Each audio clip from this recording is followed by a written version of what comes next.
Welcome to Tales from the L&D Bookshelf, everyone. For today's episode, we are thrilled to welcome Will Thalheimer, who's going to unpack his latest and most provocative book yet, The CEO's Guide to Training, eLearning, and Work.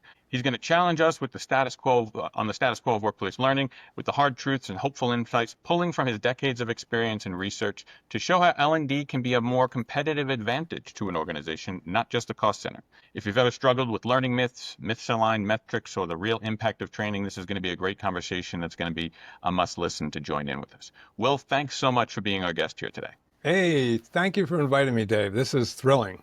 I'm very excited to be live with you. Yeah, let me stop staring my screen here so we can get into that. Perfect. People can see you there. So, Will, I'm very familiar with you. You're a good friend of mine, but some people who may not be familiar with your work, can you give us a little bit about the work that you've done and what brought you to this latest book that you published? Sure. A couple of weeks ago, I realized that in August, it's going to be 4 decades of being in the field. So a lot of a lot of water under the bridge. I played many different roles over the years. I've been an instructional designer, trainer, leadership trainer. I ran a leadership development product line. I was there at the beginning of the simulation-based trainings thing. I played a role as a consultant, hundreds of companies, speaker, workshop provider, e-learning developer, made a lot of mistakes along the way.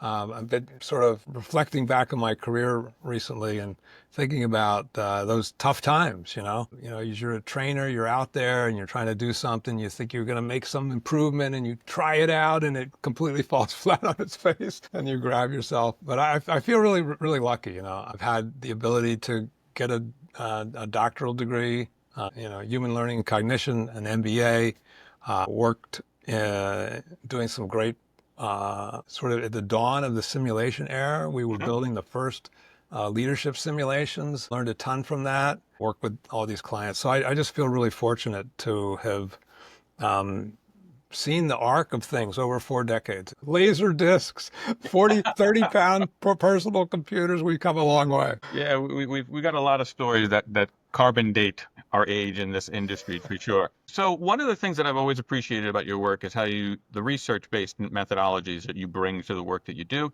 and the insights that you're able to bring people. And one of the things I find interesting, and it's all led up to your latest book, the latest contribution. One of the things I find interesting about this book, before we dive into the weeds, is the title of it. As much as this is a great book for learning and development professionals, the title of it is The CEO's Guide to eLearning and Work. Why'd you make that choice? And why'd you write the book in that manner? The book is written as if I'm writing to a CEO. And I did that for 2 reasons, really. One, I want to reach out to senior leaders. I've been in the field a long time. I've heard about our disconnects. We want a seat at the table. We've been complaining about that for years. We want to speak the language of the business. But what I've seen, we're not always connecting. We're not always having a good partnership with our senior leaders. And senior leaders, I think, could use some information about how to manage us better, to get better results for their organization. And so the focus of the book is on how to create a competitive advantage, how to empower learning, that's us, empower the learning team so we can help the organization create a competitive advantage. And so I wrote it to them for that reason. But also another reason is we should feel free to try for that partnership, to not be subservient. And so I wanted to speak to senior leaders in a way that empowered us, felt empowering to us as well. Well, I want to dig into some of the areas of the book, and where I want to start, metaphorically and literally, is right at the start. I love the chapter 2, but after your introduction, starts with a chapter called First Do No Harm, which I thought was a great title for a chapter. So what are some of the common practices that you see in our field that you think hurt the efforts that we're trying to make with our organizations? Yeah, so the idea behind First Do No Harm is simply like, hey, no matter who you are, what you're doing, if you stop doing stupid stuff, if you stop doing stuff that's harmful and not beneficial, then you're going to open it up the world, your opportunities to make things better. So we know what these things are, right? We teach too much content. Sometimes we teach too long in advance. We're going to teach a new IT system. We teach it 3 months before. Nobody can remember that long, right? We use poor learner surveys. People have heard me talk about that. We focus only on training. So there's a whole bunch of things that we do that are not always in the best interest of helping people succeed. Well, and there are, I agree that there are things that we do that we are consciously aware are probably not the best thing, but they're just kind of embedded and habitual in our industry. There are also some areas that I think that people are doing things that aren't in our best interest that they may be blind to. They might have a blind spot to. Are there things that you think in our industry that fall into that category, that things that you just wish there was more awareness on because there's a better way? Yeah. Well, let me first focus on the positive a bit. The learning sciences, Hmm? 20 years ago, not that many people were talking about it. Maybe Ruth Clark, me, a couple others, but not that many. And now we've really, that's become much more cognizant, but we're not all doing that. We're not all following the sort of research-based best practices. We're not always focusing on application. We're not supporting remembering. Right? Sometimes we just build for understanding and comprehension, but not for remembering. I'll harp on this. There's 6 chapters in the book on evaluation. The book has 50 short chapters. 6 of them are on evaluation because I think it's so important. But we don't do good evaluation stuff. And when we don't do good evaluation stuff, we're not getting good feedback. We're not improving what we're doing. And we're not, another thing, I feel like we don't empower ourselves. We have an attitude of, well, the business is telling us what to do. They want a course. They want us to not look at the performance situation. Don't do a needs analysis. Don't do any evaluation. Just crank out this course. And we should probably stand up for ourselves so that we're more effective. So we're helping our organizations better. We're helping our learners better. You also talk a lot in that section around the how people learn and the memory and their forgetting, and how all of that goes together. How should that piece inform the work that we're doing? Yeah. And it is one of our blind spots. Our goal really is not so much to create learning. We really want to create remembering. And ultimately we want to create performance. But even if we're talking about learning, we don't want people just to comprehend. We want them to be able to remember it later. Yeah. We also want them to be motivated to do it later. And there's some certain design things that we have to do to make sure that the learning sticks, that people are able to remember, that we push against the forgetting curve. So things like spacing of repetitions over time, using simulation, realistic practice, those kind of things really support the long-term remembering. And sometimes we don't know to do that, but oftentimes we're sort of encouraged by the organization to teach more content. If you teach 100 things and you don't have time for realistic practice or discussion or reflection, you're not going to learn anything. Your learners are not going to learn anything. Better to teach 30 things really well and give them all those supports. So if you teach 100 things and people remember 10, that's not as good as teaching 30 things and having people remember 20, right? So that's something we ought to keep in mind, that it's not just about learning, it's about remembering. So, and I appreciate the comments you've made so far around the research and the evidence-based practices, which is such a core part of why I follow the work that you do. And I want to talk a little bit about some of those things. But I'll start with, you don't mind the provocative question, so I'll start with. I don't know. There are a lot of myths on our industry. Which one drives you the most nuts? Well, the long-term one that drives me nuts is that training doesn't work. That's true. Come on, you and I have heard people out there say training doesn't work. Don't do training, do performance support. Don't do training, do this other thing. Don't do training. That is just so much BS. There's really strong research to show that training does work. It helps organizational performance. And you look at the learning research, you can see if you do use a certain learning factor, like retrieval practice, you get like 100% improvement in learning results, doubling learning results. So we know that training works. So that drives me nuts when people go walking around. Now they're usually trying to sell you an idea or a product or service or something, but that's my long-term beef. Now I have another beef that's been bubbling up over the last couple of years, and that is people telling us we should only measure impact. And it's actually in all the competency models, measure impact. And it's not bad to measure impact, but if we only measure impact, and let's define impact too. So impact like work performance or work results. Yep. If we only measure impact, then we don't know about all the learning factors that are enabling that impact. If you measure impact, you don't know whether people were motivated to try to apply it. You don't know whether they were able to remember it. You might not know whether they've comprehended it clearly. So if you don't measure those learning factors, then if you just measure for impact, you just have this major blind spot. So this is my new pet peeve. I'm going to write an article about it and create a video about it because it's driving me nuts. It's a great segue. You comment on like there's a lot of research and who's giving you the research and such, because sometimes the research is I'll say with a prescribed outcome in mind. As we look at, like, I could go on LinkedIn right now and I'll probably find 30% of the posts as I'm going through my feed have the phrase research says in the posting there. There's so much noise that's out there. How do you, and I know from my own practice, like one of the ways that I distill quality research from noise that's out there that's just kind of marketing gobbledygook that's packaged as research is by having people like you in my network who synthesize that and separate that. How do you do that in your practice? How do you separate the good research from the stuff that maybe isn't as credible? Well, so what I'm doing, I spent a lot of time looking at the scientific refereed journals on learning, memory, instruction, and performance. So I'm looking at the academic researchers. Their research comes out. It's been vetted by other researchers. And if you don't know this, academic researchers are really brutal and nasty. And so they fight amongst themselves. So if something comes out in a journal, I know it's gone through some processes of vetting. Not doesn't mean it's all perfect. I read a lot of research that's not perfect, but I start there with the academic research. I think for most practitioners in our space to access the learning science research, you're going to want to go through the learning translators, people like Ruth Clark, Julie Dirksen, Clark Quinn, Miriam Nealon, Carl Kopp. I'm going to forget somebody, so sorry, but Patty Shank, myself, Paul Kirshner. These folks have spent many, many years figuring out not only the research, but figuring out what's going on in the learning space. One of the problems with academic research, or not all of them, but a lot of them, they don't know our field. They don't know what it's like to be, on an e-learning team.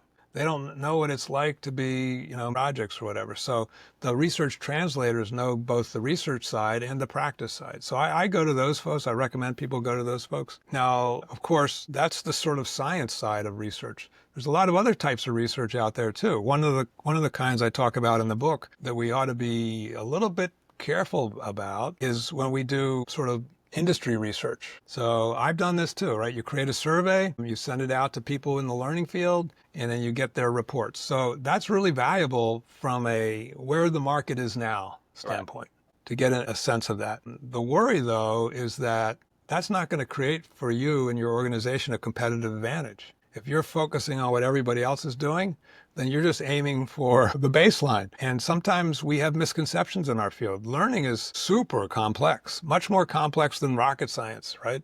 Because human beings are involved and we are complex animals. So just because people in our field believe something, if you went back 15 years, I guarantee you 80% of the people in our field going, learning styles is the thing. We got to do it. We got to do it. So if you did a survey of people in our field, they'd come back and they'd say learning styles is the thing to do. Now we're more skeptical about that. So I think the research from the industry surveys is valuable, but we have to understand what it is and what it's not. Two is the separation and the linkage between learning and performance. It's not just about learning, it's about what we do with that, how we put it into practice. And that's something that's a theme of the book. It's also a theme of a lot of the industry conversation that's been going on in our field for many years. So we've been talking about performance for quite some time, and yet we still have this conversation around it's not just about learning, it's about performance. Where do we miss that element in our practices? Well, I think a lot of us understand it.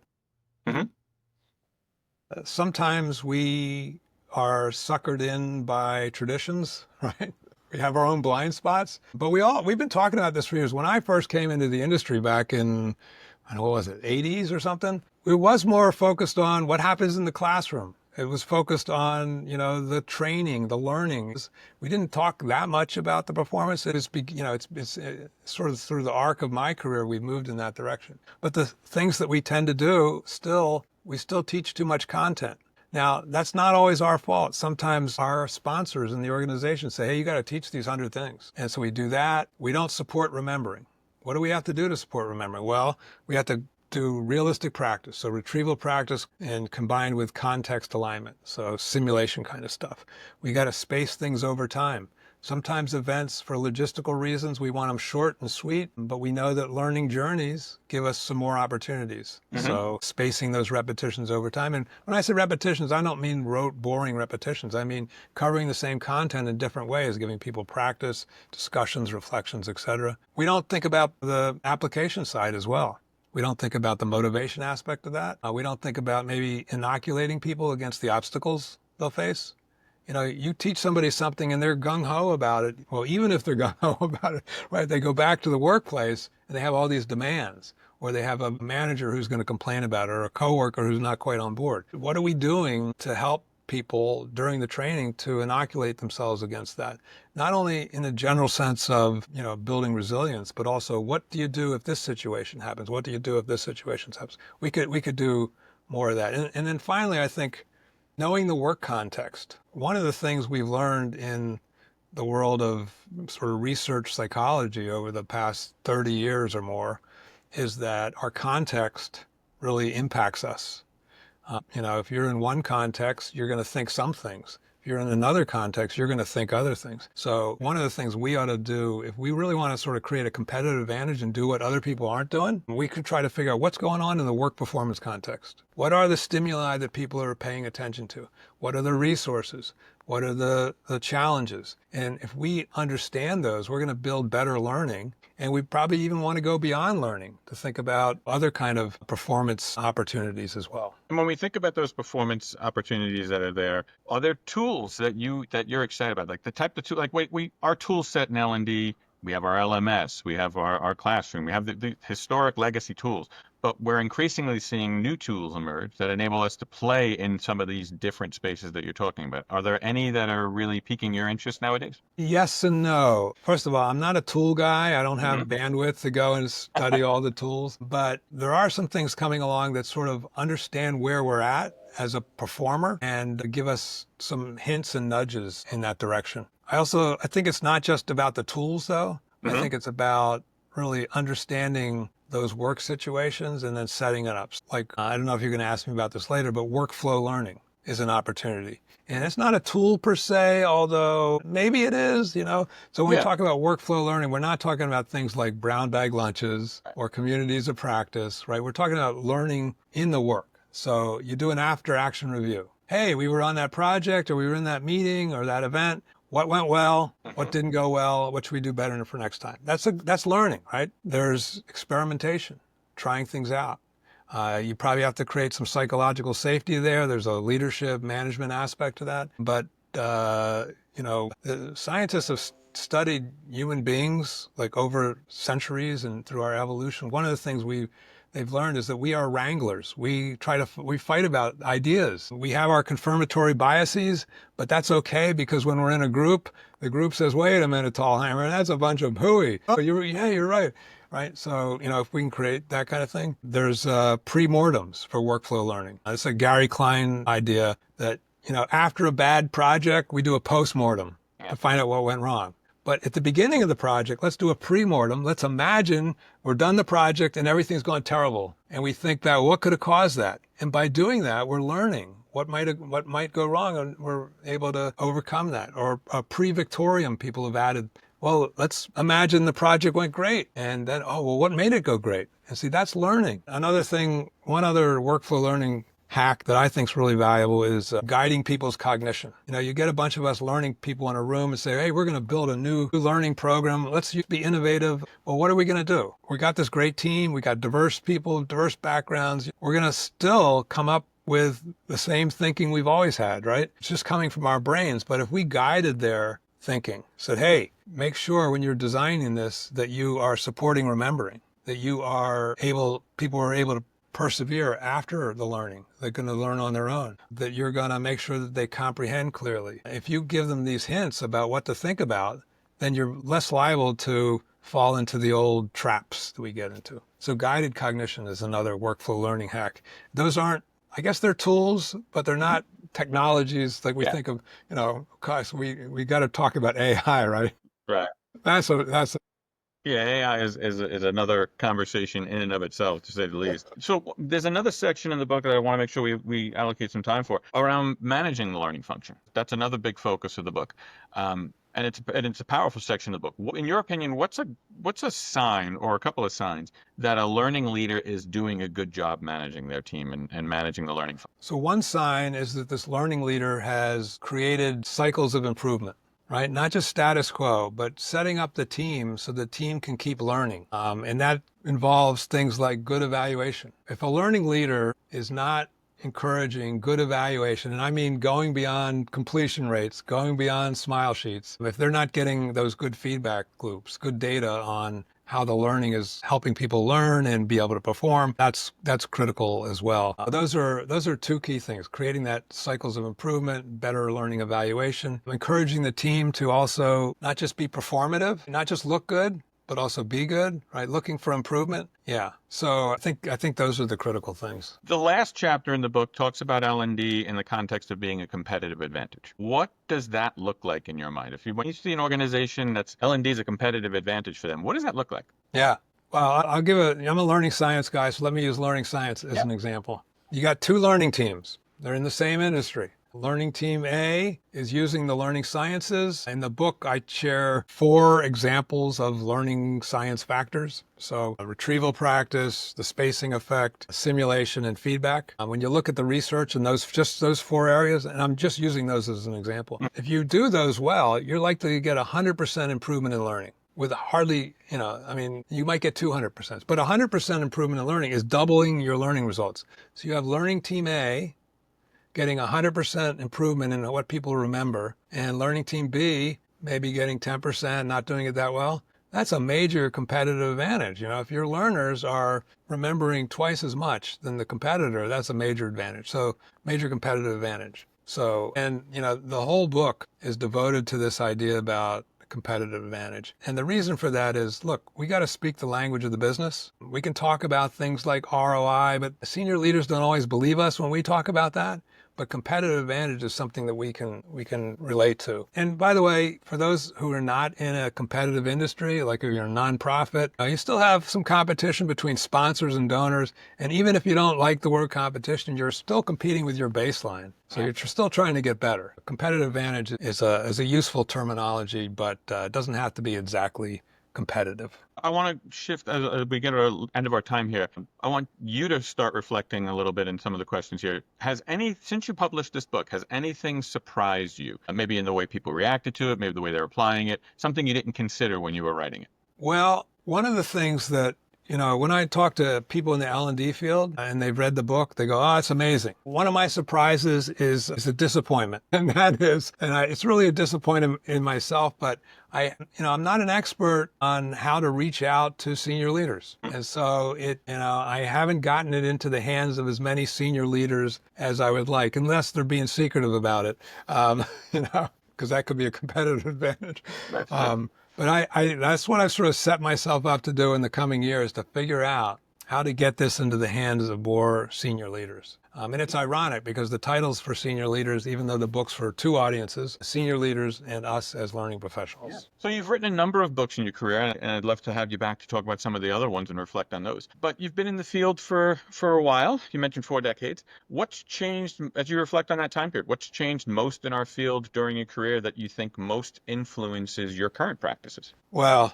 clearly the technologies have changed. You're not as old as I am. But, we were using, outdated stuff. But I'll tell you an interesting story. So we used to use these 30-pound compact computers. And they had a little screen. It was like, this big. It wasn't that big. And it was just green ink on a black screen. Yeah. And my company, it's defunct now, but it's called the Strategic Management Group. It wasn't my company. I was employee number 27. But we built these simulations, and we would take them out, and we'd be teaching managers, and we'd have a group of 4 or 5 managers around a table with one of these computers. And they would read off they usually have one person read off the screen, and then they would have to make decisions. And you think that, looking back now, you think, oh, that is not going to work. That's black ink on a green ink on a black screen. That's not, but they were riveted, and it was about the story. And we connected the story to business outcomes. And they were just enthralled by it and really jumped into it. So sort of a lesson learned, it's not always about the technology. So technology has changed. Now we have AI coming in. That is changing everything. Nobody's good about predicting the future, so I don't know what AI is going to be, what it's going to do for us, et cetera, but it's clearly going to make some changes. The learning sciences, that they have, those of us who've been pushing learning sciences should be feel a little good that we've gotten more people to talk about it. Now there's even conferences on learning science, right? And so that's good. I think the other thing that's changed is, I was going to say something, but I'm not sure it's true. I'll skip that. All right. Those are some of the big things. Oh, the other thing is, you and I mentioned it before, the focus toward performance, Yeah. right? Before it was just about the classroom. Of course, now we have e-learning. That's been a big change as well. So for the last question that I want to ask you here, I want to flip the script a little bit. We've been talking about you through the lens of an author. I'd like to close with you as a reader. Is there anything that you've been reading recently that you are interested in that you would recommend anyone watching the podcast check out for themselves? Yeah. We are in a golden age of nonfiction, and particularly science-based nonfiction. So there's a ton. In fact, I've not done it yet, but I'm going to put up a website of Will's recommended books that I read in the nonfiction space. And there's a ton of them, but I'll pick out one that really struck me recently. Mary C. Murphy's book, Cultures of Growth. And she worked with Carol Dweck on growth mindset stuff. And then she expanded it. And she's looking not on only individual mindset stuff, but also team mindset and organizational mindset. And the book is compelling. It's filled with research and stories that just make it seem this is like a really powerful thing. If we can get people in our organizations to believe that everybody can learn, everybody can grow, everybody can develop, that sort of opens up, many opportunities. That's sort of what we're all about, right? We are learning folks. If we can sort of seed these mindset triggers, because mindset's not just like this proactive thing, it's also a reactive thing. So if we can set up our environment so that we're more likely to think in a growth mindset, then our organization, our teams are going to do a lot better. And that's a role for us, particularly adding these to our programs, but also adding it to our leadership development programs as well. Well, I always love talking to you and sharing the insights. For those who are watching the podcast, where can they learn more about the book and the work that you do and follow the work that you do?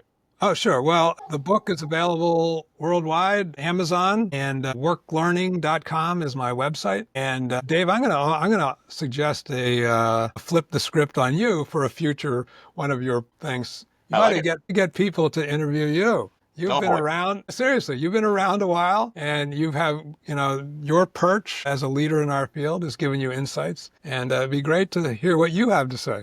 Oh, well, I thank you for that. I appreciate that. That's very kind of you to say. I appreciate it. Oh. Well, I do appreciate you taking the time with us. For those of you that joined us live or whether you're watching recording, thanks for joining us for Tales from the L&D Bookshelf. I look forward to seeing next time. I got a couple of other authors who are interested in participating in this format. So looking forward to that, hearing those authors with you soon. Take care, everybody. Will, thanks again. Thanks, Dave.